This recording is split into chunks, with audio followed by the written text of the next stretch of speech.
ਖਾਲਸਾ ਵਾਹਿਗੁਰੂ ਜੀ ਕੀ ਫਤਿਹ। ਏਕ ਓਂਕਾਰ ਸਤਿਨਾਮ ਕਰਤਾ ਪੁਰਖ ਨਿਰਭਉ ਨਿਰਵੈਰ ਅਕਾਲ ਮੂਰਤ ਆਜੂਨੀ ਸੈਭੰ ਗੁਰ ਪ੍ਰਸਾਦ। ਸਾਧ ਸੰਗਤ ਜੀ ਆਓ ਰਲ ਮਿਲ ਕੇ ਗੁਰੂ ਦਾ ਪ੍ਰਸ਼ਾਦ ਲਈਏ, ਮਿਲ ਕੇ ਬਾਣੀ ਤੇ ਵਿਚਾਰ ਕਰੀਏ, ਬਾਣੀ ਨਾਲ ਗੱਲਾਂ ਕਰੀਏ ਕਿ ਬਾਣੀ ਸਾਨੂੰ ਕੀ ਸਮਝਾ ਰਹੀ ਹੈ। ਬਾਣੀ ਅਨੁਸਾਰ ਸਾਨੂੰ ਜੀਵਨ ਬਤੀਤ ਕਰਨਾ ਪੈਣਾ, ਫਿਰ ਅਸੀਂ ਸੁਖੀ ਹੋ ਸਕਦੇ ਹਾਂ। ਬਾਣੀ ਨੇ ਦੱਸਣਾ, ਅਸੀਂ ਕਰਨਾ ਹੈ।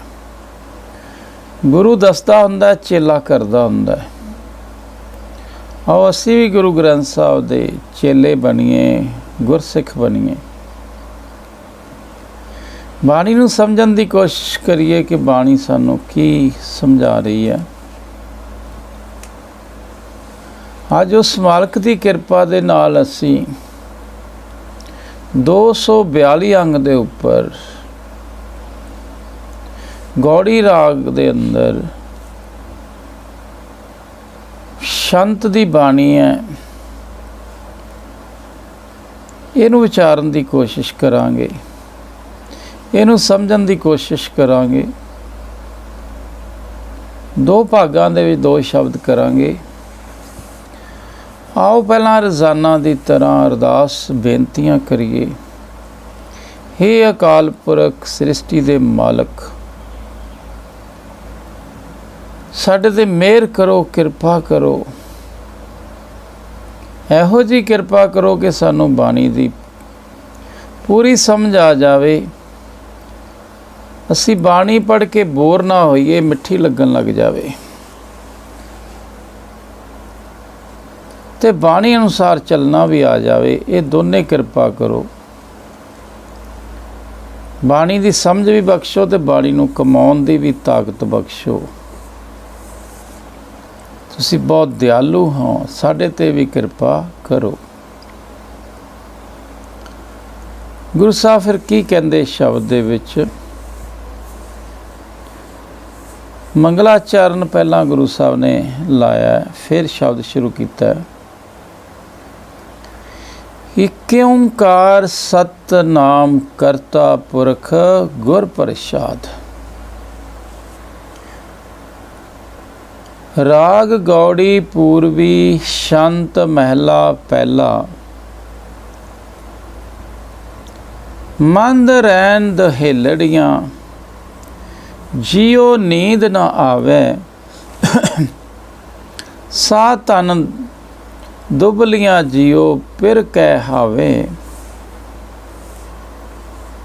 ਤਨ ਥੀ ਦੁਬਲ ਕੰਤ ਹਾਵੇ, ਕੇਵ ਨੈਣੀ ਦੇਖ ਏ।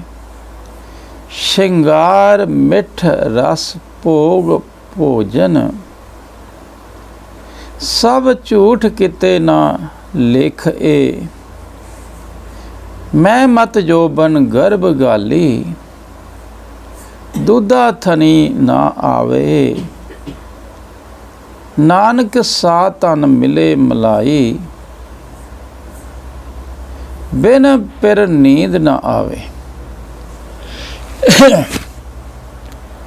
ਗੁਰੂ ਸਾਹਿਬ ਨੇ ਮੰਗਲਾਚਰਨ ਦੇ ਵਿੱਚ ਮੂਲ ਮੰਤਰ ਦੇ ਕੁਝ ਸ਼ਬਦ ਲਏ ਹੈ। ਗੁਰੂ ਸਾਹਿਬ ਕਹਿੰਦੇ ਸਾਰੀ ਬਾਣੀ ਏਕਮ ਦੀ ਗੱਲ ਕਰ ਰਹੀ ਹੈ, ਏਕਮ ਨਾਲ ਤੁਹਾਡਾ ਮਿਲਾਪ ਕਰਾ ਰਹੀ ਹੈ। ਇੱਕ ਓਮਕਾਰ। ਗੁਰੂ ਸਾਹਿਬ ਕਹਿੰਦੇ ਇੱਕੋ ਹੈ, ਸਭ ਨੇ ਸਾਰੇ ਆਕਾਰ ਬਣਾਏ ਹੈ। ਪਤਾ ਨਹੀਂ ਕਿੰਨੇ ਕੁ ਆਕਾਰ ਬਣਾਏ, ਕਿੰਨੇ ਧਰਤੀਆਂ ਆਕਾਸ਼ ਪਤਾਲ, ਕਿੰਨੇ ਜੀਅ ਜੰਤ ਬਣਾਏ ਤੇ ਸਭ ਨੂੰ ਪਾਲ ਰਿਹਾ। ਬਾਕੀ ਜੋ ਬਣਿਆ ਉਹ ਖਤਮ ਹੋ ਜਾਣਾ, ਪਰ ਉਹ ਆਪ ਖਤਮ ਨਹੀਂ ਹੁੰਦਾ। ਸਤਿਨਾਮ ਹੈ, ਕਰਤਾ ਵੀ ਹੈ ਤੇ ਪੁਰਖ ਵੀ ਹੈ। ਉਹਦਾ ਨਾਮ, ਉਹਦੀਆਂ ਪਾਵਰਾਂ ਹਮੇਸ਼ਾ ਰਹਿੰਦੀਆਂ। ਹਰੇਕ ਚੀਜ਼ ਨੂੰ ਬਣਾ ਕੇ ਉਹਦੇ ਵਿੱਚ ਵਸਿਆ ਹੋਇਆ ਹੈ, ਕਰਤਾ ਵੀ ਹੈ, ਪੁਰਖ ਵੀ ਹੈ। ਪਰ ਗੁਰ ਪ੍ਰਸਾਦ ਪੂਰੇ ਗੁਰੂ ਦਾ ਗਿਆਨ ਲੈ ਕੇ, ਪੂਰੇ ਗੁਰੂ ਅਨੁਸਾਰ ਚੱਲ ਕੇ ਉਹਨੂੰ ਮਨ 'ਚ ਵਸਾਇਆ ਜਾਂਦਾ ਹੈ। ਮਨ 'ਚ ਜਦੋਂ ਵਸ ਜਾਂਦਾ ਮਨ, ਉਦੋਂ ਸ਼ਾਂਤ ਹੋ ਜਾਂਦਾ ਹੈ। ਮਨ ਪਵਿੱਤਰ ਹੋ ਜਾਂਦਾ ਜਦੋਂ ਉਹ ਮਨ 'ਚ ਵਸ ਜਾਂਦਾ ਹੈ। ਰਾਗ ਗੌੜੀ ਪੂਰਬੀ ਸ਼ੰਤ। ਗੌੜੀ ਰਾਗ ਦੇ ਅੰਦਰ ਪੂਰਬੀ ਸ਼ੰਤ ਰਾਹੀਂ ਗੁਰੂ ਸਾਹਿਬ ਸਾਨੂੰ ਪਹਿਲੇ ਪਾਤਸ਼ਾਹ ਸਮਝਾ ਰਿਹਾ। ਮਹਿਲਾ ਪਹਿਲਾ। ਮੁੰਦ ਰੈਨ ਦਹੇਲੜੀਆਂ ਜੀਓ ਨੀਂਦ ਨਾ ਆਵੇ, ਸਾਹ ਤਨ ਦੁਬਲੀਆਂ ਜੀਓ ਫਿਰ ਕਹਿ ਹਾਵੇ। ਗੁਰੂ ਸਾਹਿਬ ਕਹਿੰਦੇ ਜਿਹੜੀ ਇਸਤਰੀ ਆਪਦੇ ਪਤੀ ਨਾਲੋਂ ਵਿਛੜ ਜਾਂਦੀ ਹੈ, ਫਿਰ ਉਹ ਸੁਖੀ ਨਹੀਂ ਰਹਿ ਸਕਦੀ। ਉਹਨੂੰ ਅੰਦਰੋਂ ਫਿਰ ਚਿੰਤਾਵਾਂ ਦੁੱਖ ਲੱਗੇ ਰਹਿੰਦੇ, ਉਹ ਨੀਂਦ ਸੌ ਨਹੀਂ ਸਕਦੀ, ਸੁਖੀ ਨਹੀਂ ਹੋ ਸਕਦੀ। ਜੀਓ ਨੀਂਦ ਨਾ ਸੌਵੇਂ ਦਾ ਮਤਲਬ ਉਹ ਸੁਖੀ ਨਹੀਂ ਹੋ ਸਕਦੇ ਜਿਹੜੇ ਪਰਮਾਤਮਾ ਨੂੰ ਭੁੱਲਦੇ ਹੈ। ਪਰਮੇਸ਼ਰ ਦੇ ਭੁੱਲਿਆ ਵਿਆਪਨ ਸਭੇ ਰੋਗ। ਗੁਰੂ ਸਾਹਿਬ ਕਹਿੰਦੇ ਜੇ ਤੁਸੀਂ ਆਖੋ ਦੁਨੀਆ ਦਾ ਧਨ ਕਮਾ ਕੇ ਅਮੀਰ ਬਣ ਕੇ ਸੁਖੀ ਹੋ ਜਾਓ, ਨਹੀਂ ਹੋ ਸਕਦਾ। ਜਿੰਨਾ ਮਰਜ਼ੀ ਧਨ ਆ ਜਾਵੇ ਕਿਸੇ ਕੋਲੇ, ਜੇ ਪਰਮਾਤਮਾ ਤੋਂ ਵਿਛੜਿਆ ਉਹਨੇ ਦੁਖੀ ਹੀ ਰਹਿਣਾ ਹੈ। ਚਾਹੇ ਮੁੱਖ ਮੰਤਰੀ ਪ੍ਰਧਾਨ ਮੰਤਰੀ ਬਣ ਜਾਵੇ ਤਾਂ ਵੀ ਦੁਖੀ ਰਹਿਣਾ ਹੈ। ਉਹਦਾ ਮਨ ਰਜਦਾ ਹੀ ਨਹੀਂ, ਉਹਦੀਆਂ ਚਿੰਤਾਵਾਂ ਖਤਮ ਨਹੀਂ ਹੋਣੇ, ਉਹਦੇ ਡਰ ਖਤਮ ਨਹੀਂ ਹੋਣੇ। ਪਰਮਾਤਮਾ ਨੂੰ ਮਿਲ ਕੇ ਮਨ ਰਜਦਾ ਤਾਂ ਸੁਖੀ ਹੋ ਸਕਦੇ। ਉਹਦੇ ਤੋਂ ਵਿਛੜੇ ਤਾਂ ਗੁਰੂ ਸਾਹਿਬ ਕਹਿੰਦੇ ਭਾਈ ਦੁੱਖਾਂ ਦਾ ਵਿੱਚ ਹੀ ਰਹੋਗੇ, ਦੁੱਖਾਂ ਨਾਲ ਜੀਵਨ ਬਤੀਤ ਹੋਊਗਾ। ਸਾਹ ਤਨ ਦੁਬਲੀਆਂ ਜੀਓ ਫਿਰ ਕੇ ਹਾਵੇ। ਕਹਿੰਦੇ ਜਿਹੜੀਆਂ ਪਤੀ ਪਰਮਾਤਮਾ ਨਾਲ ਵਿਛੜੀਆਂ ਰਹਿੰਦੀਆਂ, ਗੁਰੂ ਨੂੰ ਮਿਲ ਕੇ ਉਹਨੂੰ ਨਹੀਂ ਮਿਲਦੀਆਂ, ਉਹ ਕਮਜ਼ੋਰ ਹੋ ਜਾਂਦੀਆਂ। ਲੋਭ ਮੋਹ ਹੰਕਾਰ ਕੈਦ ਕਰ ਲੈਂਦਾ ਉਹਨਾਂ ਨੂੰ। 24 ਘੰਟੇ ਡਰ ਪੈਦਾ ਹੁੰਦਾ ਰਹਿੰਦਾ, 24 ਘੰਟੇ ਚਿੰਤਾਵਾਂ ਦੇ ਵਿੱਚ ਰਹਿੰਦੀਆਂ, ਹੌਂਕੇ ਭਰਦੀਆਂ। ਉਹ ਦੁਬਲੀਆਂ ਹੋ ਜਾਂਦੀਆਂ, 24 ਘੰਟੇ ਡਰੀ ਜਾਂਦੀਆਂ, ਦੁਖੀ ਹੋ ਜਾਂਦੀਆਂ। ਕਹਿੰਦੇ ਤਨ ਥੀਵੀ ਦੁੱਬਲ ਕੰਤ ਹਾਵੇ, ਕੇਵ ਨੈਣੀ ਦੇਖੇ। ਉਹ ਹਰ ਵੇਲੇ ਤਾਕਦੀ ਹੈ ਕਿ ਉਹ ਕਿਸ ਤਰ੍ਹਾਂ ਉਹਦੇ ਖਸਮ ਨੂੰ ਅੱਖੀ ਦੇਖੇ, ਪਰ ਉਹਨੂੰ ਅਕਲ ਨਹੀਂ ਹੈ, ਸਮਝ ਨਹੀਂ ਹੈ। ਆਪਦੀ ਮੱਤ ਦੇ ਨਾਲ ਆਪਦੇ ਪਤੀ ਪਰਮਾਤਮਾ ਨੂੰ ਨਹੀਂ ਮਿਲ ਸਕਦੀ, ਪਰ ਅੰਦਰੋਂ ਤਾਂਘ ਹੁੰਦੀ ਹੈ ਪਰ ਨਹੀਂ ਮਿਲ ਸਕਦੀ। ਕਿਵੇਂ ਆਪਦੇ ਪਤੀ ਨੂੰ ਅੱਖਾਂ ਨਾਲ ਦੇਖੇ। ਹੁਣ ਨਿਰਾਕਾਰ ਪਰਮਾਤਮਾ ਨੂੰ ਅਸੀਂ ਅੱਖਾਂ ਨਾਲ ਦੇਖਣਾ, ਪਰ ਉਹ ਬਾਣੀ ਦੇ ਗਿਆਨ ਰਾਹੀਂ ਦੇਖ ਸਕਦੇ ਹਾਂ ਅਸੀਂ। ਸ਼ਿੰਗਾਰ ਮਿੱਠ ਰਸ ਭੋਗ ਭੋਜਨ, ਸਭ ਝੂਠ ਕਿਤੇ ਨਾ ਲੇਖੇ। ਉਸ ਨੂੰ ਫਿਰ ਜਿਹੜੀ ਪਰਮਾਤਮਾ ਤੋਂ ਵਿਛੜ ਜਾਂਦੀ, ਉਹਦੇ ਮਨ ਨੂੰ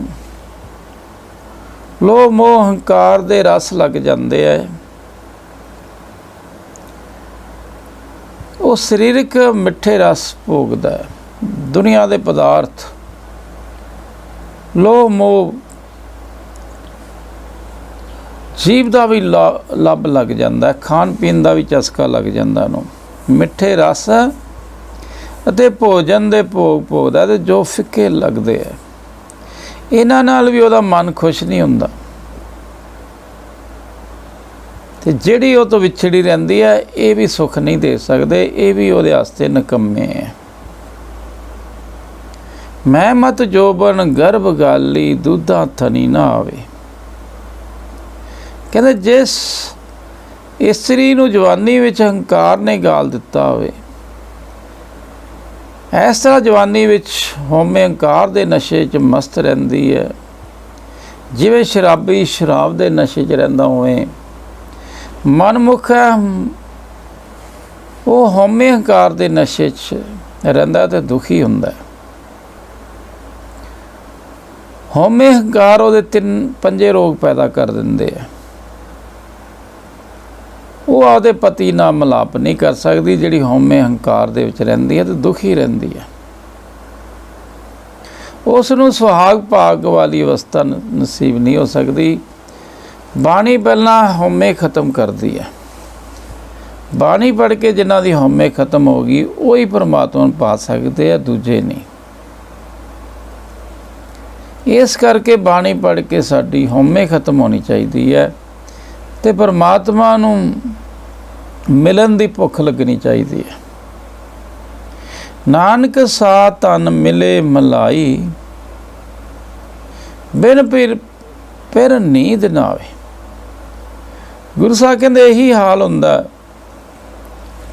ਉਸ ਆਦਮੀ ਦਾ, ਜੀਵ ਇਸਤਰੀ ਦਾ, ਜੋ ਦੁਨੀਆ ਦੇ ਕੂੜ ਦਾ ਮਾਣ ਕਰਦੀ ਰਹਿੰਦੀ ਹੈ, ਆਪਦੇ ਸਰੀਰ ਦਾ, ਧਨ ਦੌਲਤਾਂ ਦਾ, ਇਹਦੇ ਮਾਨ 'ਚ ਮਸਤ ਰਹਿੰਦੀ ਹੈ। ਉਹਦੀ ਸਾਰੀ ਜ਼ਿੰਦਗੀ ਰੂਪੀ ਰਾਤ, ਜਨਮ ਤੋਂ ਲੈ ਕੇ ਮੌਤ ਤੱਕ ਜਿੰਨੀ ਵੀ ਉਮਰ ਹੈ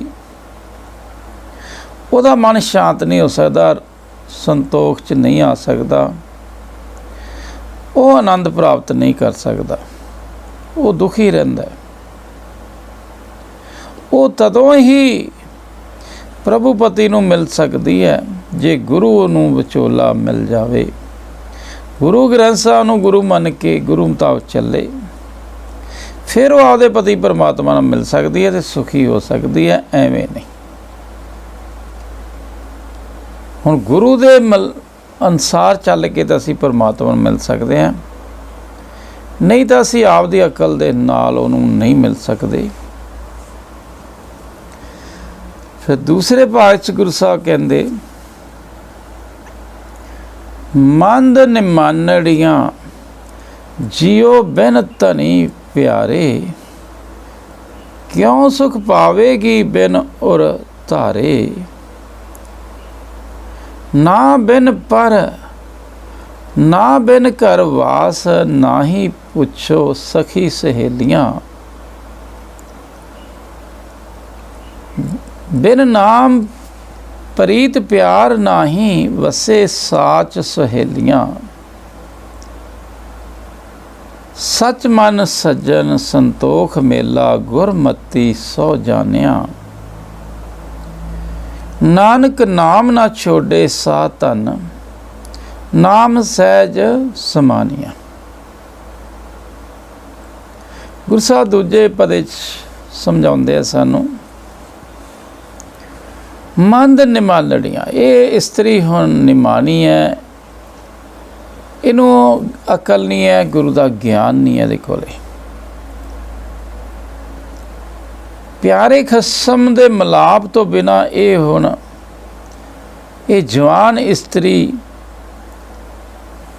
ਟੱਠੇ ਦਿਲ ਵਿੱਚ ਹੀ ਰਹਿੰਦੀ ਹੈ, ਦੁਖੀ ਰਹਿੰਦੀ ਹੈ।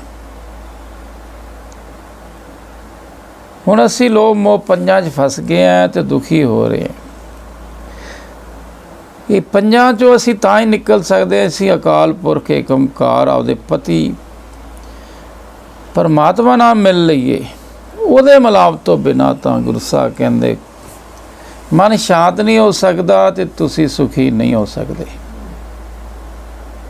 ਉਹਦੇ ਤੋਂ ਬਿਨਾਂ ਤਾਂ ਨਿਮਾਣੀ ਹੈ। ਤੇ ਗੁਰੂ ਰਾਹੀਂ ਪਰਮਾਤਮਾ ਖਸਮ ਦੇ ਨਾਲ ਮਿਲਾਪ ਹੁੰਦਾ। ਜਦੋਂ ਉਹਦੇ ਨਾਲ ਮਿਲਾਪ ਹੁੰਦਾ ਉਹਦੀ ਹਰ ਵੇਲੇ ਯਾਦ ਆਉਣ ਲੱਗ ਜਾਂਦੀ ਹੈ ਤੇ ਮਨ ਐਨ ਸ਼ਾਂਤ ਹੋ ਜਾਂਦਾ, ਰੱਜ ਜਾਂਦਾ ਤੇ ਸੁਖੀ ਹੋ ਜਾਂਦਾ। ਪਰ ਗੁਰੂ ਸਾਹਿਬ ਕਹਿੰਦੇ ਜੇ ਕਿਤੇ ਤੁਸੀਂ ਖਸਮ ਪਰਮਾਤਮਾ ਨਾਲ ਮਿਲਾਪ ਨਹੀਂ ਕਰ ਸਕੇ ਤਾਂ ਇਹ ਹਰੇਕ ਆਦਮੀ ਇੱਥੇ ਦੁਖੀ ਰਹਿੰਦਾ, ਢਿੱਲਾ ਮੱਠਾ ਰਹਿੰਦਾ। ਕਹਿੰਦੇ ਕਿਉਂ ਸੁਖ ਪਾਵੇ ਬਿਨ ਉਰ ਧਾਰੇ। ਕਹਿੰਦੇ ਜਿੰਨਾ ਚਿਰ ਆਪਦੇ ਪਤੀ ਪਰਮਾਤਮਾ ਨੂੰ ਹਿਰਦੇ 'ਚ ਨਹੀਂ ਵਸਾਉਂਦੀ, ਉਹਦੇ ਨਾਲ ਇਹਦਾ ਪਿਆਰ ਨਹੀਂ ਬਣਦਾ, ਪੰਜੇ ਕਾਬੂ ਨਹੀਂ ਆਉਂਦੇ ਉਹਨਾਂ ਚਿਰ, ਤੇ ਸੁੱਖ ਵੀ ਨਹੀਂ ਪਾਊਗੀ। ਕਿਵੇਂ ਸੁੱਖ ਪਾ ਲਊਗੀ? ਪਰਮਾਤਮਾ ਨੂੰ ਹਿਰਦੇ 'ਚ ਵਸਾਏ ਤੋਂ ਬਿਨਾਂ ਔਰ ਧਾਰ ਦੇ ਵਿੱਚ ਜਿੰਨਾ ਚਿਰ ਪਰਮਾਤਮਾ ਨਹੀਂ ਜਾਂਦਾ, ਉਹਨਾਂ ਪਿਆਰ ਨਹੀਂ ਬਣਦਾ, ਅਸੀਂ ਸੁਖੀ ਨਹੀਂ ਹੋ ਸਕਦੇ। ਇੱਕ ਵੀ ਆਦਮੀ ਸੁਖੀ ਨਹੀਂ ਹੋ ਸਕਦਾ। ਬਾਣੀ ਪੜ੍ਹ ਕੇ ਔਰ ਧਾਰ ਦੇ ਵਿੱਚ ਪਰਮਾਤਮਾ ਨੇ ਵਸਣਾ, ਹਿਰਦੇ 'ਚ ਮਨ ਦੇ ਵਿੱਚ ਵਸਣਾ ਪਰਮਾਤਮਾ ਨੇ। ਪਰ ਗੁਰੂ ਸਾਹਿਬ ਕਹਿੰਦੇ ਜੇ ਤੁਸੀਂ ਆਖੋ ਪਰਮਾਤਮਾ ਅੰਦਰੋਂ, ਪਰਮਾਤਮਾ ਨਾਲ ਤੁਹਾਡਾ ਮਿਲਾਪ ਨਹੀਂ ਹੋਊਗਾ ਤੇ ਤੁਸੀਂ ਸੁਖੀ ਹੋ ਜਾਓਗੇ, ਨਹੀਂ ਹੋ ਸਕਦੇ, ਦੁਖੀ ਰਹੋਗੇ। ਨਾ ਬਿਨ ਘਰ ਵਾਸ ਨਾਹੀਂ ਪੁੱਛੋ ਸਖੀ ਸਹੇਲੀਆਂ। ਉਸ ਪਰਮਾਤਮਾ ਤੋਂ ਬਿਨਾਂ ਘਰ 'ਚ ਵਾਸਾ ਨਹੀਂ ਹੁੰਦਾ। ਮਨ ਦਾ ਘਰ ਕੇਵਲ ਪਰਮਾਤਮਾ ਹੀ ਹੈ। ਪਰਮਾਤਮਾ ਨਾਲ ਜਿੰਨਾ ਚਿਰ ਪ੍ਰੀਤ ਨਹੀਂ ਬਣਦੀ, ਉਹਦਾ ਨਾਮ ਨਹੀਂ ਮਿਲਦਾ, ਉਹਨਾਂ ਚਿਰ ਇਹ ਮਨ ਆਪਦੇ ਘਰੇ ਨਹੀਂ ਜਾ ਸਕਦਾ। ਪਰਮਾਤਮਾ ਦਾ ਘਰ ਹੀ ਮਨ ਦਾ ਘਰ ਹੈ। ਪਰਮਾਤਮਾ ਨੂੰ ਮਨ 'ਚ ਵਸਾ ਕੇ ਹੀ ਮਨ ਆਪਦੇ ਘਰੇ ਜਾਂਦਾ ਹੈ। ਪਰ ਜੇ ਉਹ ਨਹੀਂ ਯਾਦ ਆਇਆ, ਫਿਰ ਇਹ ਮਨ ਆਪਦੇ ਘਰੇ ਨਹੀਂ ਜਾਊਗਾ, ਇਹ ਸੰਤੋਖ 'ਚ ਨਹੀਂ ਆਊਗਾ, ਇਹ ਮਾਇਆ ਵੱਲੋਂ ਨਹੀਂ ਰੱਜੂਗਾ। ਕਹਿੰਦਾ ਹੋਰ ਵੀ ਕਿਸੇ ਨੂੰ, ਸਖੀ ਸਹੇਲੀਆਂ ਨੂੰ ਪੁੱਛ ਲਓ, ਕਿਸੇ ਗੁਰਮੁਖ ਪਿਆਰੇ ਨੂੰ ਜਿਹੜੇ ਪਰਮਾਤਮਾ ਨਾਲ ਜੁੜ ਗਏ, ਉਹਨਾਂ ਨੂੰ ਪੁੱਛ ਕੇ ਦੇਖ ਲਓ। ਉਸ ਪਰਮਾਤਮਾ ਤੋਂ ਬਿਨਾਂ ਮਨ ਨੇ ਆਪਦੇ ਘਰ ਨਹੀਂ ਪਹੁੰਚਣਾ। ਪਰਮਾਤਮਾ ਹੀ ਮਨ ਦਾ ਘਰ ਹੈਗਾ। ਬਿਨ ਨਾਮ ਪ੍ਰੀਤ ਪਿਆਰ ਨਾਹੀਂ, ਵਸੇ ਸੱਚ ਸਹੇਲੀਆਂ। ਸੱਚ ਮਨ ਸੱਜਣ ਸੰਤੋਖ ਮੇਲਾ, ਗੁਰਮਤੀ ਸੋ ਜਾਣੇ। ਕਹਿੰਦੇ ਜਿਵੇਂ ਆਪਣੇ ਪਤੀ ਤੋਂ ਬਿਨਾਂ ਪਤਨੀ ਦੁਖੀ ਰਹਿੰਦੀ ਹੈ, ਸੁਖੀ ਨਹੀਂ ਹੁੰਦੀ, ਇਵੇਂ ਹੀ ਸਾਡਾ ਮਨ ਆਪਦੇ ਪਤੀ ਪਰਮਾਤਮਾ ਨੂੰ ਮਿਲ ਤੋਂ ਬਿਨਾਂ ਸੁਖੀ ਨਹੀਂ ਹੁੰਦਾ। ਬਾਣੀ ਪੜ੍ਹ ਕੇ ਸਾਡੇ ਮਨ ਦੀ ਪ੍ਰੀਤ ਪਰਮਾਤਮਾ ਨਾਲ ਪੈਣੀ ਹੈ। ਜੇ ਪਰਮਾਤਮਾ ਨਾਲ ਪ੍ਰੀਤ ਪੈ ਗਈ ਫਿਰ ਤਾਂ ਅਸੀਂ ਪਾਸ ਹੈ। ਜੇ ਪਰਮਾਤਮਾ ਨਾਲ ਪ੍ਰੀਤ ਨਹੀਂ ਬਣੀ, ਨਾਮ ਨਹੀਂ ਆਉਣਾ ਸਾਡੇ ਕੋਲੇ। ਇਸ ਤਰ੍ਹਾਂ ਗੁਰੂ ਸਾਹਿਬ ਕਹਿੰਦੇ ਭਾਈ, ਜਦੋਂ ਤੱਕ ਪਰਮਾਤਮਾ ਹਿਰਦੇ 'ਚ ਨਹੀਂ ਵਸਦਾ, ਉਹ ਆਨੰਦ 'ਚ ਨਹੀਂ ਜਾ ਸਕਦਾ, ਸੁਖੀ ਨਹੀਂ ਹੋ ਸਕਦਾ। ਪ੍ਰਭੂ ਪਰਮਾਤਮਾ ਦੇ ਮਿਲਾਪ ਤੋਂ ਬਿਨਾਂ ਜਿੰਨਾ ਚਿਰ ਅੰਦਰੋਂ ਪਰਮਾਤਮਾ ਯਾਦ ਨਹੀਂ ਆਉਂਦਾ, ਉਹਨਾਂ ਚਿਰ ਸਾਡੇ ਔਗਣ ਖਤਮ ਨਹੀਂ ਹੁੰਦੇ, ਪੰਜੇ ਕਾਬੂ ਨਹੀਂ ਆਉਂਦੇ ਤੇ ਮਨ ਸ਼ਾਂਤ ਨਹੀਂ ਹੁੰਦਾ। ਇਸ ਤਰ੍ਹਾਂ ਕਹਿੰਦੇ ਗੁਰੂ ਦੇ ਸਿੱਖਾਂ ਨੂੰ ਪੁੱਛੋਗੇ ਤਾਂ ਉਹਨਾਂ ਨੇ ਵੀ ਇਹੀ ਜਵਾਬ ਦੇਣਾ ਕਿ ਪਰਮਾਤਮਾ ਨਾਲ ਪਿਆਰ ਬਣ ਜਾਣਾ ਚਾਹੀਦਾ ਸਾਡਾ। ਪ੍ਰਭੂ ਦਾ ਨਾਮ ਜਪਣ ਤੋਂ ਬਿਨਾਂ ਉਹਦੇ ਨਾਲ ਪ੍ਰੀਤ ਨਹੀਂ ਬਣਦੀ, ਉਹਦੀਆਂ ਸਿਫਤ ਸਲਾਹ ਕਰਕੇ ਹੀ ਪ੍ਰੀਤ ਬਣਦੀ ਹੈ। ਪਰਮਾਤਮਾ ਨਾਲ ਪਿਆਰ ਪੈਦਾ ਕਰਨਾ ਹੈ, ਪਰ ਉਹਦੀਆਂ ਸਿਫਤਾਂ ਗਾ ਗਾ ਕੇ ਪਿਆਰ ਪੈਦਾ ਹੁੰਦਾ ਹੈ।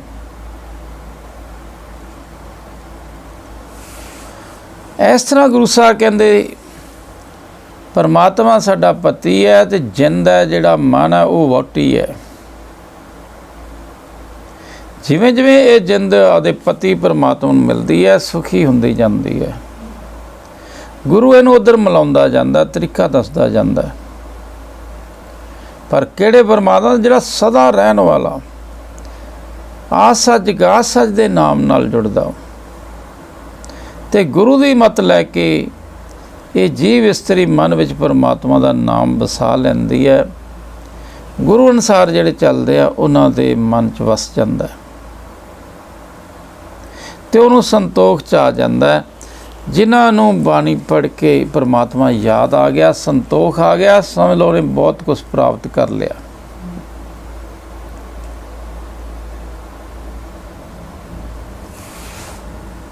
ਸੱਚ ਮਨ ਸੱਜਣ, ਮਨ ਦੇ ਵਿੱਚ ਸੱਚਾ ਸੱਜਣ, ਆ ਸੱਚ ਗਾ ਸੱਚ ਆ ਜਾਂਦਾ ਤੇ ਸੰਤੋਖ ਆ ਜਾਂਦਾ ਹੈ। ਲਾਲਚੀ ਤੋਂ ਲਾਲਚੀ ਆਦਮੀ ਵੀ ਸੰਤੋਖ ਚਲਾ ਜਾਂਦਾ ਹੈ। ਮੇਲਾ ਗੁਰਮਤੀ ਸੋ ਜਾਣਿਆ, ਗੁਰੂ ਦੀ ਮੱਤ ਲੈ ਕੇ ਪਰਮਾਤਮਾ ਨਾਲ ਮਿਲਾਪ ਹੁੰਦਾ ਹੈ। ਪਰਮਾਤਮਾ ਨਾਲ ਮਿਲਾਪ ਉਦੋਂ ਹੀ ਗਿਣਿਆ ਜਾਊਗਾ ਜਦੋਂ ਉਸ ਪਰਮਾਤਮਾ ਨੂੰ ਯਾਦ ਕਰਕੇ ਉਹ ਸੰਤੋਖ 'ਚ ਚਲਾ ਜਾਂਦਾ ਹੈ। ਉਹਨੂੰ ਸੰਤੋਖ ਆ ਜਾਣਾ। ਸਾਡੇ ਮਨ ਨੇ ਰੱਜ ਜਾਣਾ। ਜੇ ਮਨ ਰੱਜ ਗਿਆ ਤਾਂ ਪਰਮਾਤਮਾ ਨਾਲ ਮਿਲਾਪ ਹੈਗਾ, ਜੇ ਮਨ ਨਹੀਂ ਰੱਜਿਆ ਤਾਂ ਪਰਮਾਤਮਾ ਨਾਲ ਮਿਲਾਪ ਨਹੀਂ ਹੈ, ਸਾਡੇ ਕੋਲ ਨਾਮ ਨਹੀਂ ਹੈ। ਨਾਨਕ ਨਾਮ ਨਾ ਛੋੜੇ,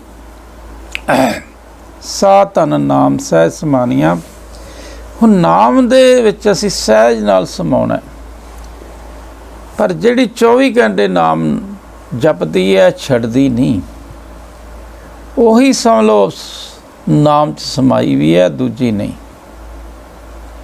ਗੁਰੂ ਨੂੰ ਮਿਲ ਕੇ ਜੀਵ ਇਸਤਰੀ ਆਦਮੀ ਪਰਮਾਤਮਾ ਦਾ ਨਾਮ ਜਪਣਾ ਸਿੱਖ ਲੈਂਦਾ ਹੈ ਤੇ ਫਿਰ ਹਰ ਵੇਲੇ ਜਪਦਾ ਰਹਿੰਦਾ, ਕਦੇ ਛੱਡਦਾ ਨਹੀਂ।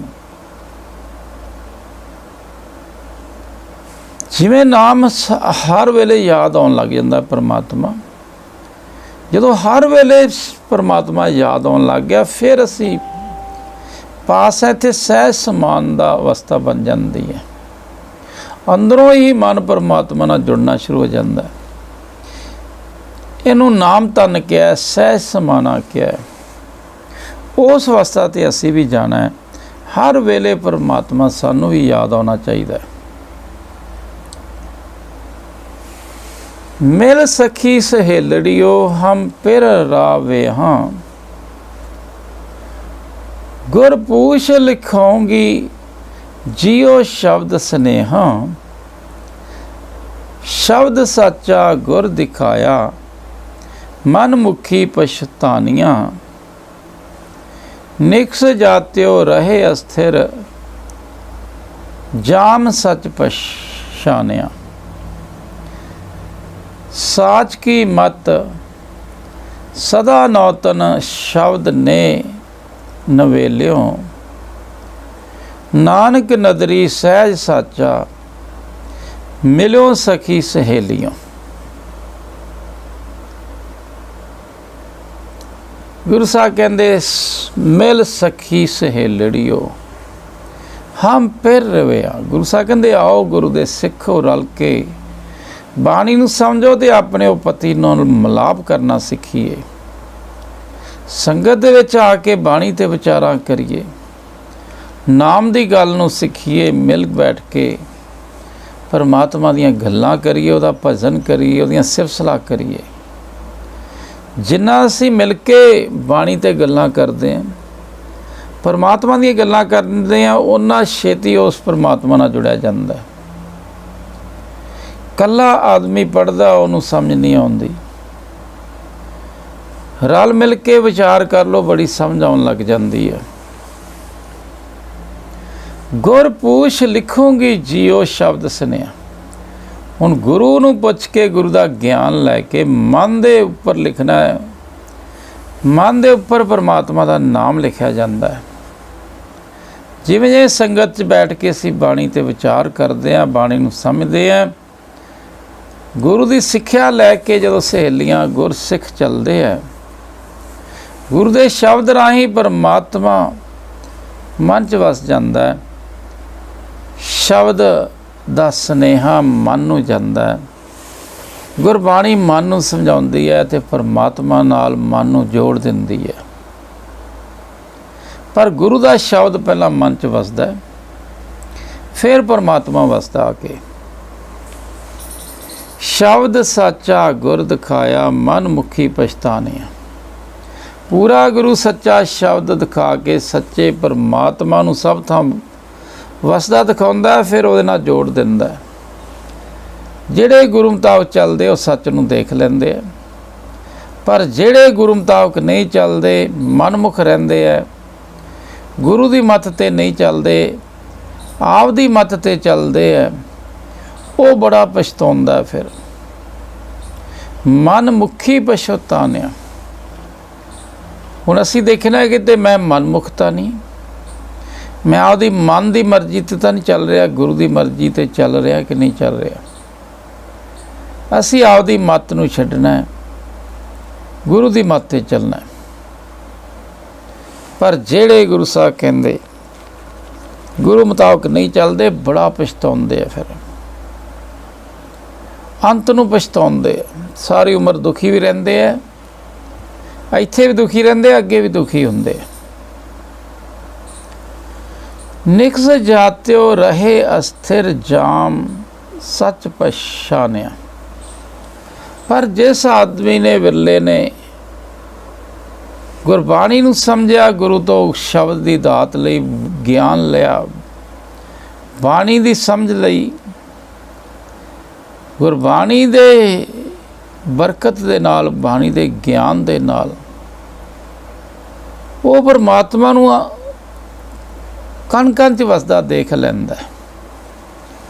बाणी पढ़ के सानू समझ के परमात्मा सब च वसदा, कण कण च वसदा दिसना चाहिए, पछाण होनी चाहिए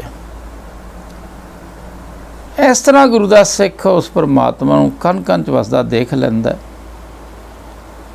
तदों उसका मन जिहड़ा माया मगर भजदा सी, वो रुकना शुरू हो जाता, टिक जाता।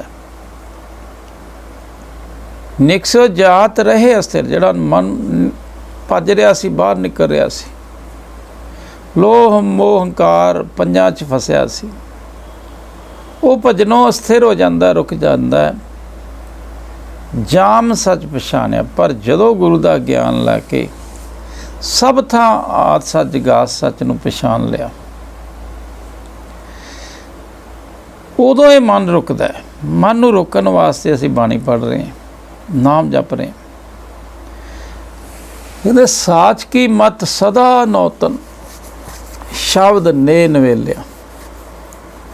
जिवें जिवें गुरु का शब्द साडे मन च जांदा, गुरु की समझ आउंदी, ज्ञान आउंदा है, ते आदमी की मत नवीं आउणी शुरू हो जाती है, आपदी मत खत्म हो जाती है। गुरु की मत ते फिर आदमी जो चलता है, ये मत समा होर वधदी जाती है। सिखां दा मन नीवा हुंदा जांदा ते मत उच्ची हुंदी जाती है। ये गुरु की मत वधदी जाती है, सदा नवीं नरोई रहिंदी है। इस गुरु की मत दे नाल ये वकारां दी मैल लह जाती है ते दुबारा लगती भी नहीं। शब्द की बरकत नाल दे अंदर परमात्मा वास्ते नित नवा प्यार बनया रहिंदा है। साहिब मेरा नीत नवा, नीत नवा। नानक नदरी सहज साचा मिलो सखी सहेलिया। गुरु साहब कहते हे अकाल पुरख, तू सच्चा है, सदा रहन वाला है, बाकी सब खत्म होने वाले हैं। तू ही हुण साडे ते निगाह कर, कृपा कर, दया कर। मैनू आपदे नाम की दात बख्श। गुरु नाल जोड़ के मेरा मन भी स्थिर हो जाए, रुक जाए। सतसंगी सहेलियो आओ रल मिल के गुरबाणी नूं समझिए ते परमात्मा दीयां सिफतां करिए। मिल सखी सहेलियो, सहज साचा मिलो। परमात्मा दी सिफतां कर करके उहदे नाल सहज नाल ही मिलिया जा सकता है। पर ये सिफतां तां ही करनियां आउंदियां जदों बाणी दी समझ आउंदी है। फिर अगे लास्ट पदे च गुरु साहब कहंदे शब्द दे विच